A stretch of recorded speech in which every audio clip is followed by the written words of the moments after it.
everybody, I'm back. For this video, we'll be doing a Q&A, because unfortunately, I went the extra mile and drew all 3 versions of Verosika. So her main look, her human look, and her Aussie outfit. So yeah, that video is going to take a little bit more time to get ready, so hence why we're doing a Q&A, because if I disappear for a couple of days, YouTube thinks I've just straight up died.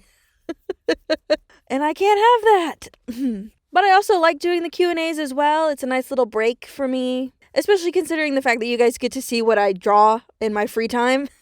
Which I'm already very aware that a lot of you have already seen this picture, but I figured, why not, right? Also, the background is specifically from the Spindle Horse team. I'm not going to say who drew it because, unfortunately, their name brings up a lot of hot topic issues, and I would rather just not be a part of that.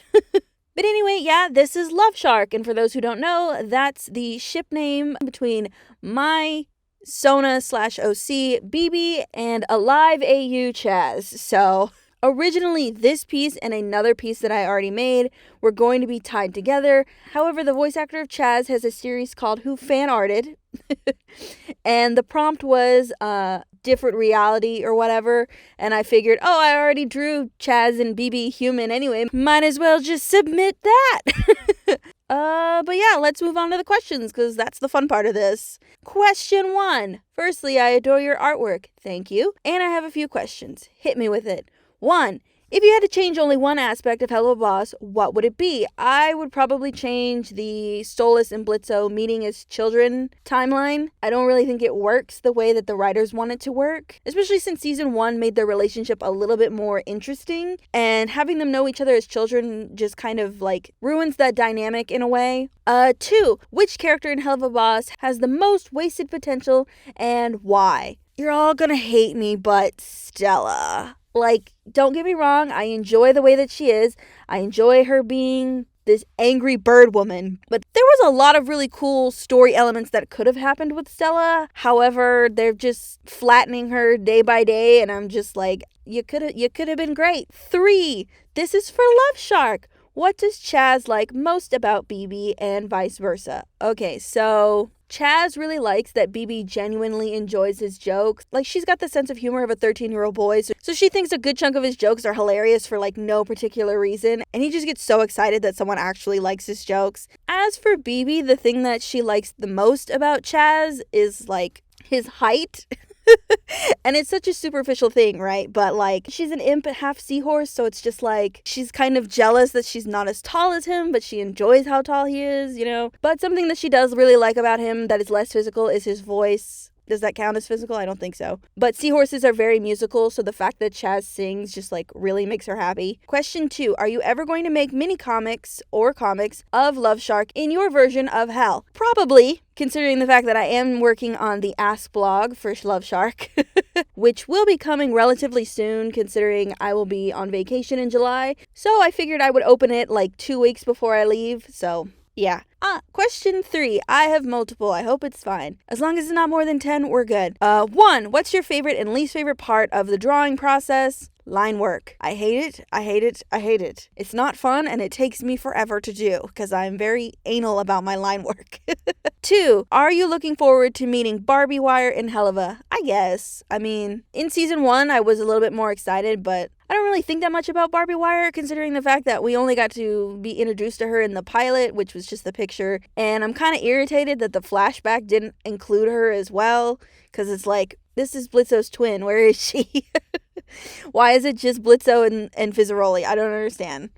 3. Are you going to redesign Striker? Yep. Question 4. What's your favorite color palette to use? Neon, pastel, earth tones, retro. Honestly, I like all those color palettes, especially retro, but I have like weirdly 2 favorite color palettes. Like, I have my ocean color palette, which is just like blues, greens, yellows.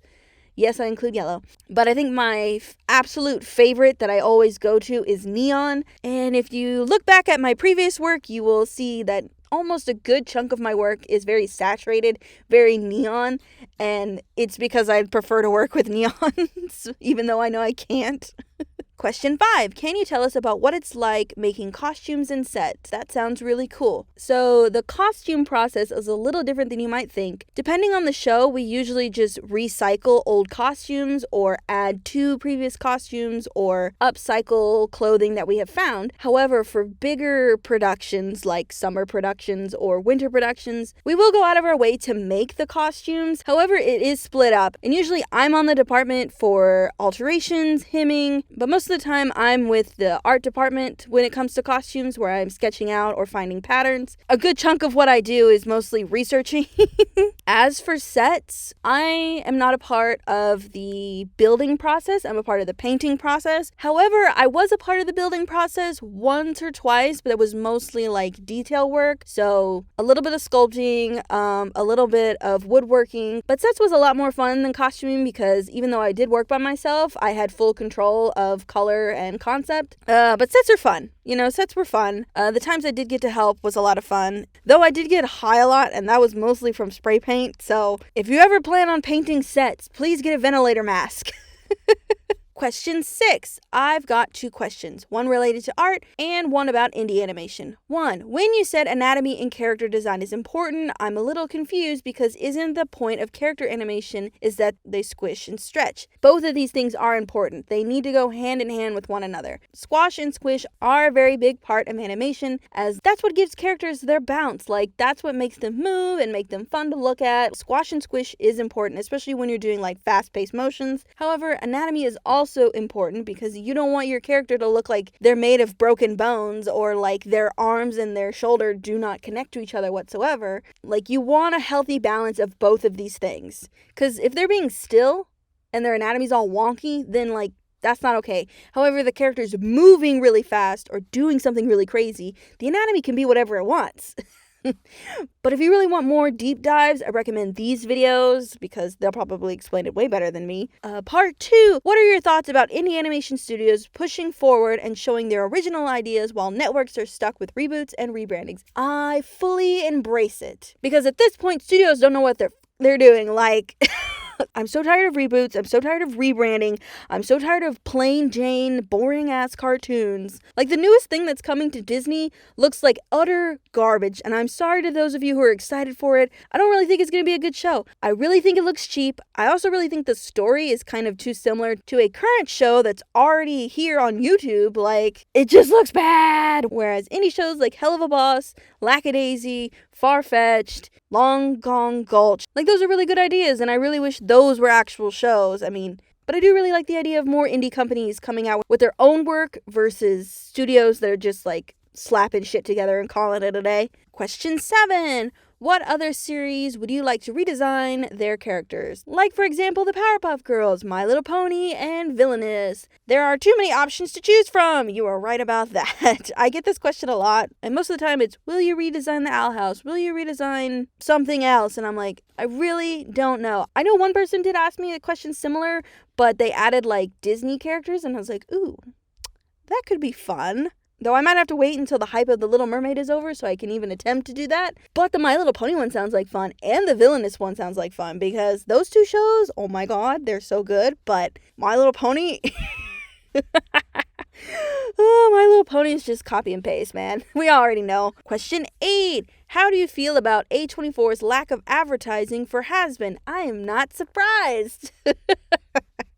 I'm not surprised that they haven't done anything or said anything. Not to say that I don't think A24 isn't doing their job. However, A24 doesn't do a lot of promotion, like, whatsoever. But I guess they're doing some level of promotion, considering that A24 has made that Twitter account. But I don't think they're doing enough, really. Question 9. What kind of music do you listen to when drawing? I do not listen to music when I draw. Shocking. I know. I really can't listen to music and draw at the same time. My brain can't handle it. However, I do watch a lot of Bob's Burgers reruns just to have the noise in the background. Question 10. What type of place would BB and Chaz go for their date? They would probably go somewhere cheap to eat and drive around and talk all night. Simple.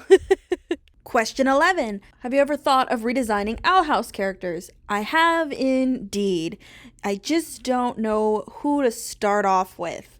I keep thinking I want to draw Ida first, but then I'm like, no, I want to draw Ida and Lilith together because there's a lot going on that I really want to talk about between them. And then I'm like, I should probably start with Luz because she's the main character, but a part of me wants to draw Hunter and the twins first because they're my top 3, but I just got to figure it out and then I will plan it accordingly.